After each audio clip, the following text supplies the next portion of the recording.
चलिए, this is the syllabus of board that is given after deduction, जो आपका आएगा। ठीक है। और यहाँ से चलते हैं डिस्ट्रीब्यूशन ऑफ मार्क्स। यहाँ सबसे पहले दिया हुआ है data handling using pandas and data visualisation 25 marks. तो आपका अगर कहें कि प्रोग्रामिंग जिसमें है मेनली, वो आपका पांडास में है, जो हम लोग कर चुके हैं 90%। एंड डेटा विजुअलाइजेशन पूरा हो चुका है। ये आपका है 25 मार्क्स का, जिसमें प्रोग्रामिंग आएंगी, कुछ आउटपुट्स आएंगे, कुछ आपके कुछ थ्योरी पार्ट आएगा। ठीक है, पांडास में और डेटा विजुअलाइजेशन में। So this is clear. Next number 2 आपका है database query using SQL. This is again 25 marks and that is very easy and easy part of eyepiece. इतना इजी पार्ट है कि इसमें ज़्यादा सिलेबस भी नहीं है और सबसे इजी आपका है ये। ना कुछ ज़्यादा लिखना है, बस थोड़ा समझना है। This is again 25 marks. ठीक। तीसरा आपका आता है introduction to computer network. Again this is totally theory part, पूरा थ्योरी पार्ट है। एक एक दो दो नंबर के क्वेश्चन इसमें आते हैं, ज़्यादा लंबा आपको याद नहीं करना है। ठीक, ज़्यादा लंबे क्वेश्चन नहीं आते इसमें कि, तो मैं आपको उतना ही दूंगा जितना आप याद कर सको। पूरा डिटेल में मैंने नहीं किया है, इसमें जो नोट्स बना रखे वो आपको दे दूंगा।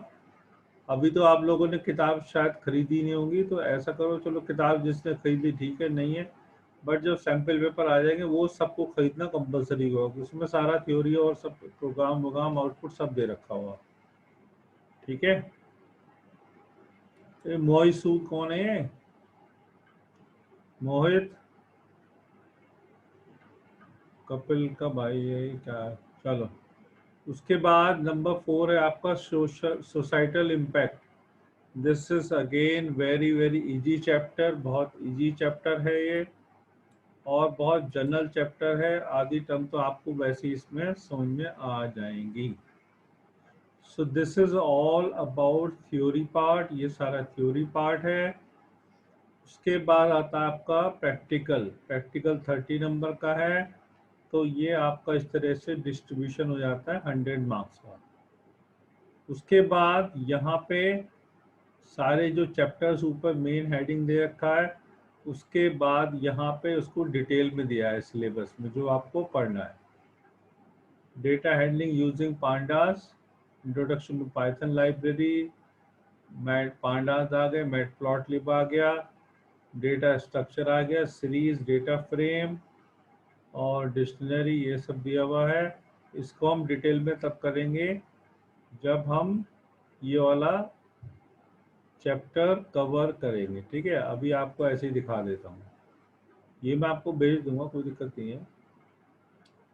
ठीक है, ये आपका डेटाबेस क्वेरी का दे रखा है सिलेबस पूरा डिटेल, इसमें सिर्फ आपको यही पढ़ना है। ठीक है, बहुत छोटा सा है, आप समझ सकते हो कि यूनिट टू कितना छोटा सा है और 25 मार्क्स है। इसमें बिल्कुल एक भी नंबर आपका नहीं कटने वाला है अगर आप सही से पढ़ेंगे तो। सिर्फ फंक्शन फंक्शन है और क्वेरीज है। ठीक है, वो जॉइनिंग वाला जो दो टेबल का वो भी सब हट चुका है। इस साल तो इतना इजी चैप्टर है कि कोई भी बच्चा 100 तो आराम से आ सकते हैं। 100 भी नहीं आए, कम से कम जो थोड़े एवरेज बच्चे तो 90s आराम से स्कोर कर सकते हैं अगर वो ध्यान से पढ़ेंगे तो। ठीक है, उसके बाद तीसरा आपका जाता है यहाँ पे इंट्रोडक्शन टू कंप्यूटर नेटवर्क। इसमें बहुत इजी है थ्योरी, 10 नंबर का है। अगेन नेटवर्क दे रखा है, नेटवर्क क्या होता है, लैन मैन मैन क्या होते हैं, नेटवर्क डिवाइसेस क्या होते हैं, बहुत इजी है। ये ऑलरेडी आपने 10th में तो पढ़ा होगा। नेटवर्क टोपोलॉजी क्या क्या है, वेबसाइट क्या होती है, डिफरेंस क्या है वेबसाइट वेब पेज में। और ये आज हम करने वाले हैं सोसाइटल इम्पैक्ट। ठीक है, ये सारा दिया हुआ है और ये तो बाकी सब हम बाद में करेंगे। इसमें क्वेश्चन आंसर दे रखे हैं, ये पूरा सीबीएसई वाला है। ठीक है, इसको अब हम खोल लेते हैं of share, share screen, screen new share. अब यहाँ हम खोल लेते हैं ये। तो ये हमारा आज हम करने वाले हैं, ठीक है, society law and ethics chapter. ठीक है, सबसे पहले इसको आप देख लीजिए सिलेबस, इसमें क्या क्या टर्म्स हमको पढ़नी है, ये दिया हुआ है सिलेबस। सबसे पहले पढ़ेंगे हम डिजिटल फुटप्रिंट क्या होता है, उसके बाद आपका आ गया नेट एंड कम्युनिकेशन एटिकेट्स आ जाएगा, फिर आपका आ गया डेटा प्रोटेक्शन क्या होता है, फिर आपका आ गया ये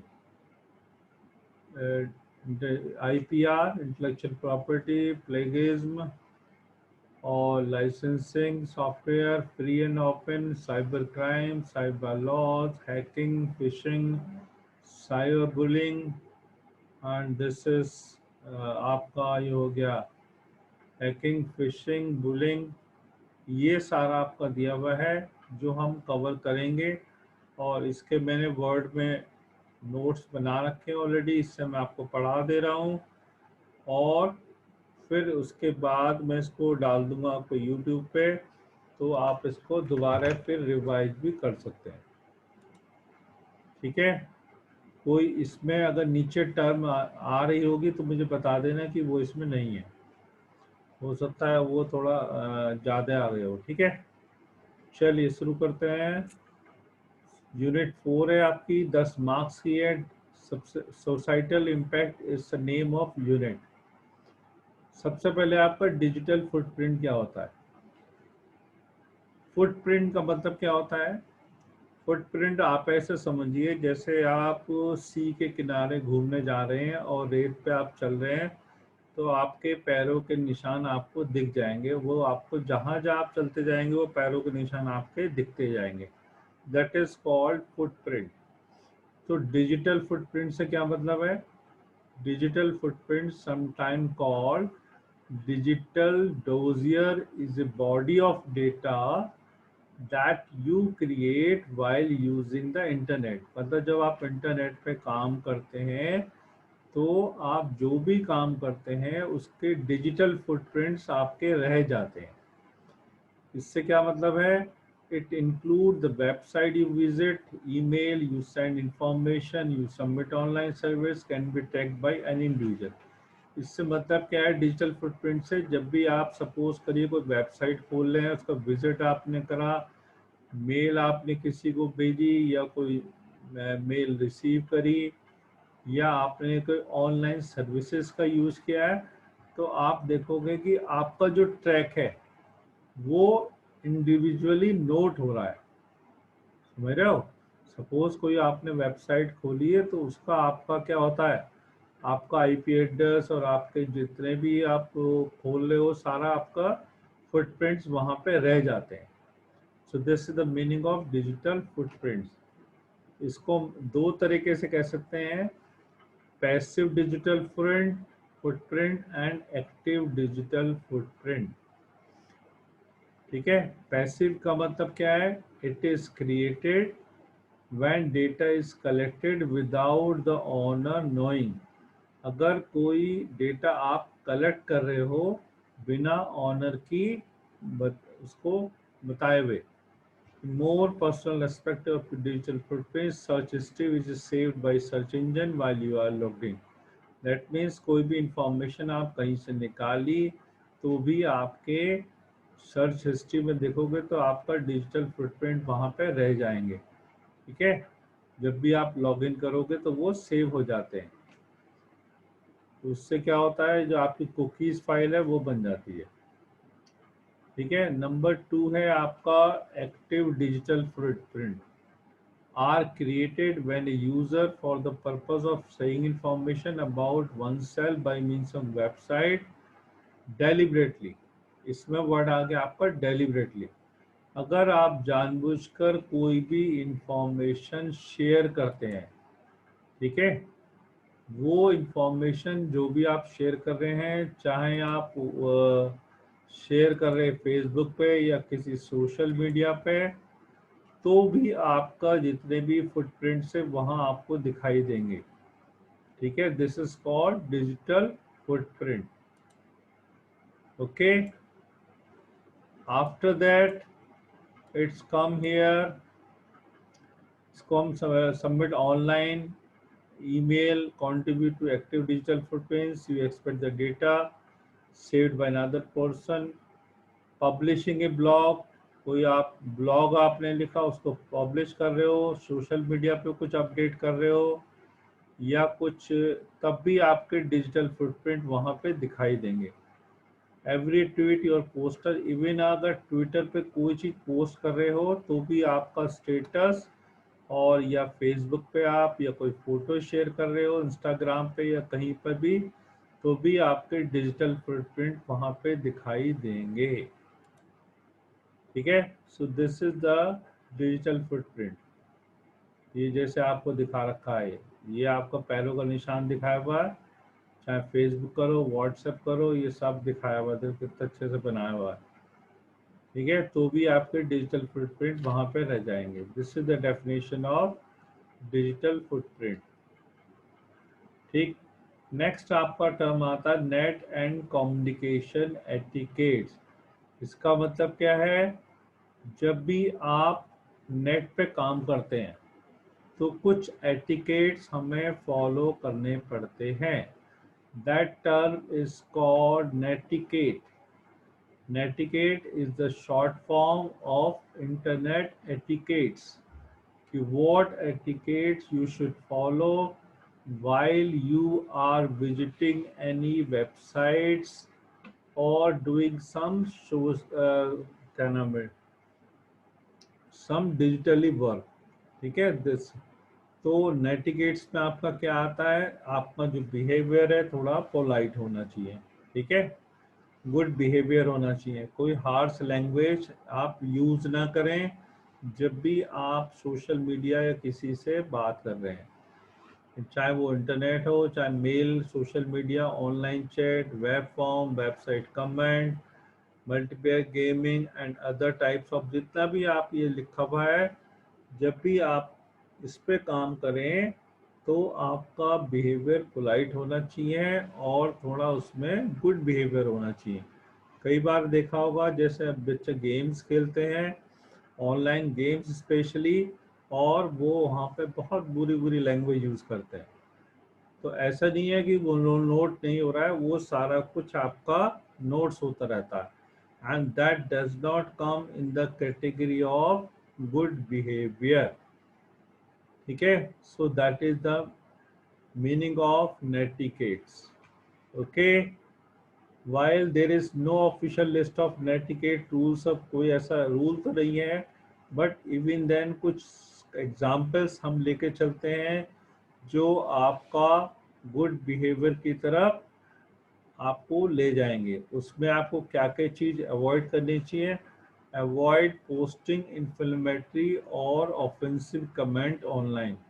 जब भी आप कोई पोस्ट भेजें फेसबुक पे या कुछ करें तो वहाँ पे कभी भी ऑफेंसिव कमेंट ना यूज़ करें। Respect other privacy by not sharing personal information, photos, video that another person may not want publish or online। इसका मतलब आपको क्लियर हो ही गया होगा, किसी की भी प्राइवेसी को आप शेयर ना करें, किसी पर्सनल इंफॉर्मेशन, किसी का फोटोज है, वीडियो है, बिना उसकी परमिशन के उसको पब्लिश ना करा जाए, ठीक है। चलिए number 3 point, never spam others by sending large amount of unsolicited mail। That means कभी भी आप बहुत लंबा कोई भी मैटर ना लिखें, ठीक है, बहुत लंबा चौड़ा नहीं लिखना चाहिए। जब भी आप मेल कर रहे हो तो उसमें टू दी पॉइंट बात करनी चाहिए। Show good sportsmanship while playing online games whether you win or lose।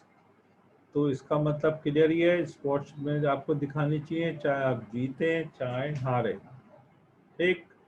Don't troll people in web forms और website comment by repeatedly nagging और अनोइंग देम।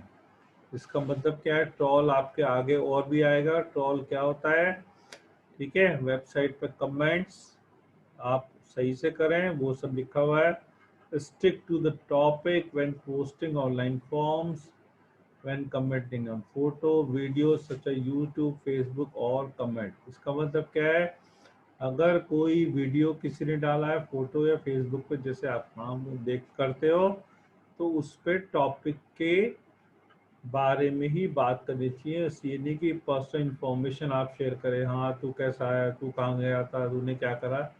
दैट इज, वो आपका सिर्फ पर्सनल आप कर सकते हो इस तरह, क्योंकि फेसबुक सभी लोग देखते हैं, तो उस पर इस तरह से कमेंट ना करा जाए। जैसे मेरे यूट्यूब चैनल है, तो उस पर आप कमेंट करें अच्छे से, ये नहीं कि कुछ उल्टा सीधा कमेंट करें। और आप लोग यूट्यूब चैनल नहीं देख रहे हो, अगर आप नहीं देख रहे हो तो मैं उसको हटा देता हूँ। ठीक। डोंट सिवियर और यूज ऑफेंसिव लैंग्वेज, ये सब आ गया offensive language. Avoid replying to negative comments with more negative comments, instead break and cycle with a positive post। ये ठीक है, इसका मतलब क्लियर ही है। If someone asks a question, you know the answer, other to help। अगर कोई Facebook पे कुछ हेल्प मांग रहा है, तो this is your moral duty to give answer. If you know the answer, there is no harm in helping others. ठीक। It is also comes a social cause, ये सोसाइटी का भी अच्छा कॉज है कि आप किसी की हेल्प कर रहे हो। थैंक अदर हो हु हेल्प यू ऑनलाइन। अगर कोई आपकी ऑनलाइन हेल्प कर रहा है, this is again your moral duty to thank about the information which others are sharing. कोई ऐसी इंफॉर्मेशन है जो आपके मतलब की इम्पोर्टेंट है, वो शेयर कर रहा है, तो don't forget to thank that person, even I may be the person that one। Okay. चलिए, डेटा प्रोटेक्शन। डेटा प्रोटेक्शन बोले तो कि किस तरह से आप अपना डेटा को प्रोटेक्ट करेंगे। हमेशा ही क्या होता है, जब भी आप काम करते हैं नेट पे, तो बहुत सारे लोग इसी ताक में बैठे रहते हैं कि कोई उनको ऐसा क्लू मिल जाए जिससे वो आपके डेटा को हार्म करे। अभी तो आपका कोई इम्पोर्टेंट डेटा नहीं है, स्पेशली जब बैंक ट्रांजेक्शन्स होती है, तब आपको डेटा प्रोटेक्शन का बहुत ज़्यादा ध्यान रखना पड़ता है। ठीक है, अगर किसी को अवेयरनेस नहीं है तो आप उसको बता सकते हो। So this is the meaning of data protection. Data protection, biting the rules, कुछ अपनी पर्सनल इंफॉर्मेशन को प्रोटेक्ट करना, उसको आप इंश्योर करें कि आपको सब कुछ कंट्रोल में होना चाहिए। In short you can say you decide whether you want to share. कुछ जो इन्फॉर्मेशन आपको शेयर करने की जरूरी नहीं है, उसको आप शेयर करने से अवॉइड करें। जहाँ पे कोई जरूरी इन्फॉर्मेशन है वही आपका शेयर करी जाए। ठीक है, उसको आप पढ़ लोगे तो समझ में आ जाएगा, बहुत इजी है। Personal data is information related to whether it's a private, professional, public life. In the online environment where vast amount of personal data are shared, transferred around the globe instantly। ठीक है, इसको पढ़ लोगे समझ में आ जाएगा, कोई सी हार्ड लैंग्वेज नहीं है। मतलब वही है कि पर्सनल इंफॉर्मेशन कभी भी शेयर ना करें, और उसका प्रोटेक्शन एट एनी आउटपोस्ट उसको होना चाहिए। मैं थोड़ा फास्ट चल रहा हूँ क्योंकि पूरा सिलेबस मैं चाहता हूँ पूरा कवर हो जाए। It is increasingly difficult people to maintain control the personal information। This is where data protection का मतलब यही है कि जो आपकी पर्सनल इंफॉर्मेशन है उसको किसी भी कॉस्ट पे आपको शेयर करना चाहिए। ठीक है, ये नहीं कि किसी का आपने फेसबुक खोली, वहाँ का डेटा देखा पर्सनली और उसको आपने शेयर कर दिया। अब आता है इंटेलेक्चुअल प्रॉपर्टी राइट्स, आईपीआर। ये फुल फॉर्म भी आ सकती है, ये भी आपको पता होना चाहिए। अगर मैंने लिखा कि आईपीआर की फुल फॉर्म क्या है, तो आपको पता होना चाहिए intellectual property rights, I for intellectual, P for property, rights मतलब आर फॉर राइट्स। तो जिस तरह से आपकी कोई भी प्रॉपर्टी होती है, कोई लैंड है, हाउस है, वो उस पर राइट्स उसी का होता है जो उसका मालिक है। ठीक है, इसी तरह आज की तारीख में प्रॉपर्टी वो नहीं होती है जो आप लैंड हो या हाउसेस वगैरह है। अगर कोई डिजिटल डेटा किसी ने डाला हुआ है नेट पे तो वो उसकी अपनी प्रॉपर्टी है। ठीक है, उस पे उसका पूरा राइट्स है, वो किसको शेयर करे किसको ना करे। ठीक है, और अगर आपको कोई वहाँ पे इंफॉर्मेशन चाहिए तो आप उसकी परमिशन से ले सकते हो। ठीक है, this is called intellectual property rights. This is the important term, इसको थोड़ा डिटेल में पढ़ेंगे। Intellectual property rights to intangible property, intangible जो दिखाई नहीं देती property, that is created by individual and corporation for the benefit of use such as copyright, trademark, patent and digital data। जो भी डिजिटल इंफॉर्मेशन है उसको प्रोटेक्ट करने के लिए बहुत सारे लॉज बनाए गए हैं। उसमें एक आपका लॉज है कॉपीराइट। आपने देखा हो किसी ने किताब लिखी ई बुक पे, उसके कॉपीराइट लिखा होता है कि इसको यूज करना दैट इज इलीगल, वो उसका कॉपीराइट है जो उसने बनाई है। इसी तरह ट्रेडमार्क है, सपोज कंपनी है, कोई मारुति कंपनी है, उसका अलग ट्रेडमार्क है, उसको ट्रेडमार्क को ऐसा नहीं कि आप अपनी शॉप के आगे लगा लें। ठीक है, that is not the right way. ठीक है, कोई आपने काम किया उसको पेटेंट, आप कोई म्यूजिक है तो उसको पेटेंट कराया, और पेटेंट मतलब वो उसी का राइट्स है, उसको दूसरा अगर यूज करेगा that is against the law. ठीक, so this is the talk about the digital data। So it is therefore unethical to copy or steal the created, that means जो दूसरों का काम किया हुआ है और डिजिटली किसी ने डाला हुआ है, चाहे म्यूजिक है चाहे कोई स्टोरी है, ठीक है, उसको स्टील करना या कॉपी करना that is the not right way. So इसको हम इंटेलेक्चुअल प्रॉपर्टी को कुछ कैटेगरीज में डिवाइड कर सकते हैं। आपका आगे इंडस्ट्रियल प्रॉपर्टी। इंडस्ट्रियल प्रॉपर्टी का मतलब क्या है? कुछ ऐसी प्रॉपर्टी जो इंडस्ट्री से रिलेट करती है। जैसे कोई किसी ने कोई इन्वेंशन करी, ठीक है, तो उसको प्रोटेक्ट करता है वो हो गया। कॉपीराइट, किसी ने कोई लिटरेली या आर्टिस्टिक वर्क किया हुआ है उस पर वो अपना कॉपीराइट ले सकता है, और उसको अगर दूसरा कोई यूज करेगा तो that is also again offense। this is the industrial property. और देखते थे विच इंक्लूड किसी का कोई पेटेंट है, किसी ने कुछ इन्वेंशन करी है, कोई कॉमर्शियल नेम है जैसे मैंने मारुति का एग्जांपल दिया था, और कोई डिज़ाइन है किसी इंडस्ट्री का, कोई ट्रेडमार्क है, कुछ जोग्राफिकल इंडिकेशन है और डिजिग्नेशन है। तो ये सब आपके इंडस्ट्रियल की मतलब डिजिटल प्रॉपर्टी कह सकते हो आईपीआर को। तो उसको आपको यूज करना उसका अधिक आप नहीं कर सकते हैं जब तक उसकी परमिशन ना हो। सो दैट इज द डिजिटल। अब आता है प्लेगेज। कुछ कुछ टर्म्स इसमें ऐसी हैं जो लगभग आपको ऐसी लगेंगी कि हाँ ये इसी की हैं, बट आपको थोड़ा सा ध्यान से देखना पड़ेगा, स्पेशली एमसीक्यू क्वेश्चंस में, जैसे अभी मैंने कराई भी थे उसमें आपने देखा होगा। अब आता है प्लेगेज। प्लेगेज एक बहुत कॉमन टर्म है, अगर डिक्शनरी में देखो इंग्लिश की, इसका मतलब क्या होता है? प्लेगेज मतलब चुराना। Plagiarism means not giving authors credit after copying that author work।